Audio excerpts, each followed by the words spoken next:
program on godliness and spirituality. Now, we're going to discuss something very important, and the basis for this discussion will be on certain scriptures. We're going to Proverbs chapter 4, verse 23. Keep thy heart with all diligence. Keep thy heart with all diligence, for out of it are the issues of life. Keep thy heart with all diligence. Keep thy heart, your heart, my heart. Keep thy heart with all diligence, for out of it, out of the heart, are the issues of life. Are the issues of life. Out of the heart are the issues of life. So we keep our heart with all diligence. Keep your heart. How are you going to keep your heart? In what condition are you going to keep your heart? We're going to see that as we go on. Let's go to Proverbs chapter 23, verse 7. For as he thinketh in his heart, so he is. As he is thinking in his heart. What is thinking in his heart is going to reflect, is going to come out on how the person is, how the person behaves, how the person thinks, how the person says things, how the person reacts. What he's thinking is, as he's thinking, is going to reflect on the person's attitude, the person's behavior, and actually is also going to reflect on what the person gets out of life. For as he thinketh in his heart, so is he.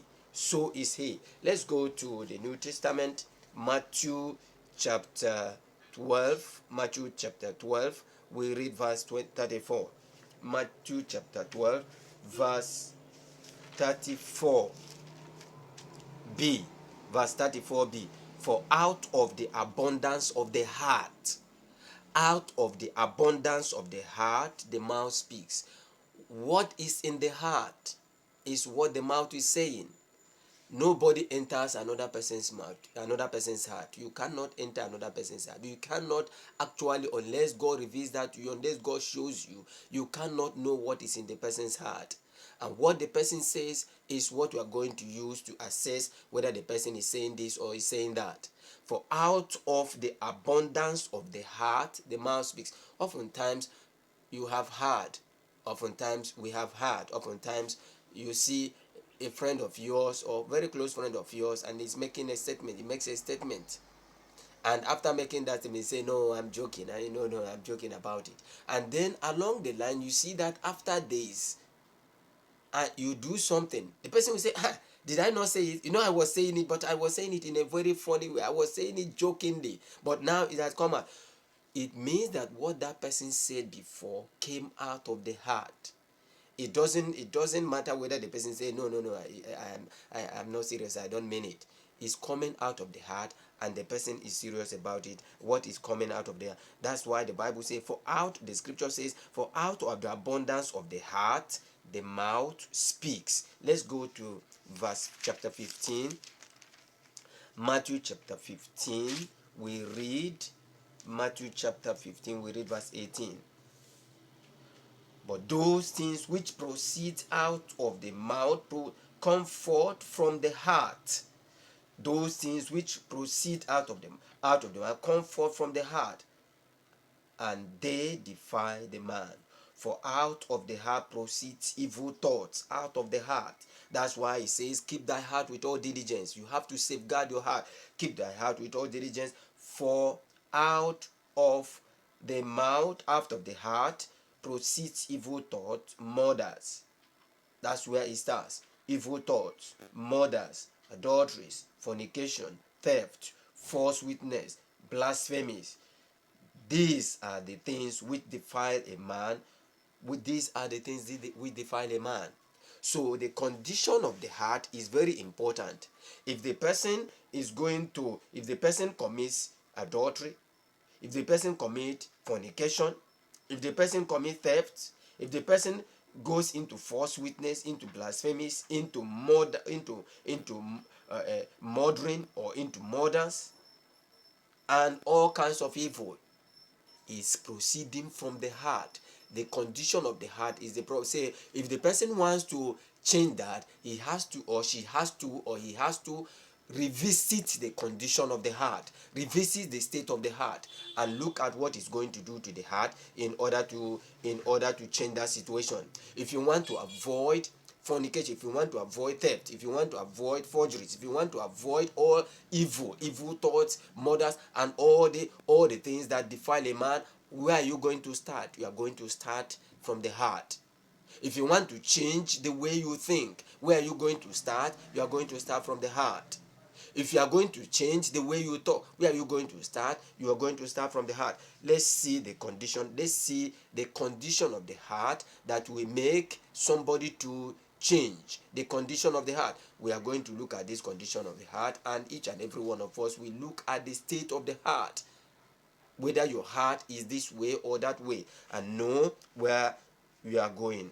Number one, you have conditions of the heart, or the state of the heart. Number one, there are forgiven and unforgiving hearts. There are hearts that can forgive, there are hearts that cannot forgive. Unforgiven hearts. You have a deceitful and wicked heart. Deceitful and wicked heart. We have pure hearts. A troubled heart, worried heart, a defiled and polluted heart, a sanctified heart, a fearful heart, very fearful. Any little thing, if the bird flies, the person is afraid. Fearful heart, an understanding and wise heart, a double heart, not stable, a double heart, a proud heart, always boasting, a heavy heart, very heavy, very sorrowful, a joyful heart, a merry heart, a heart to know God, a heart to know God, a stony heart, very hardened heart, stony heart, a new heart, an uncircumcised heart, and a circumcised heart, a meek and lowly heart, meek, very gentle, very calm, a meek and lowly heart, a hardened heart, a slow heart, a burnt heart, that something will happen, say it will be burning you in your heart. A melodious heart, always singing, always joyful. A single heart, very focused. An established heart, a quarrelsome heart, very quarrelsome. A purified heart, a godly heart, a bitter heart. Bitter heart, always bitter, is not finding joy in life. And a heart of unbelief. A heart of unbelief. We have to check the condition of the heart that we belong. We have to check all these conditions of the heart and know where we can locate the state of our heart. Because the state of our heart is very important to what we get in life. It's very important to what comes out of our mouth. It's very important to how we react to situations. It's very important to how we behave. Very important to how we do things, how we respond to things, the state of the heart. So out of these states of the heart, where do you belong? If you belong to the wrong side, if you belong to the negative side, it's not all gloom and doom.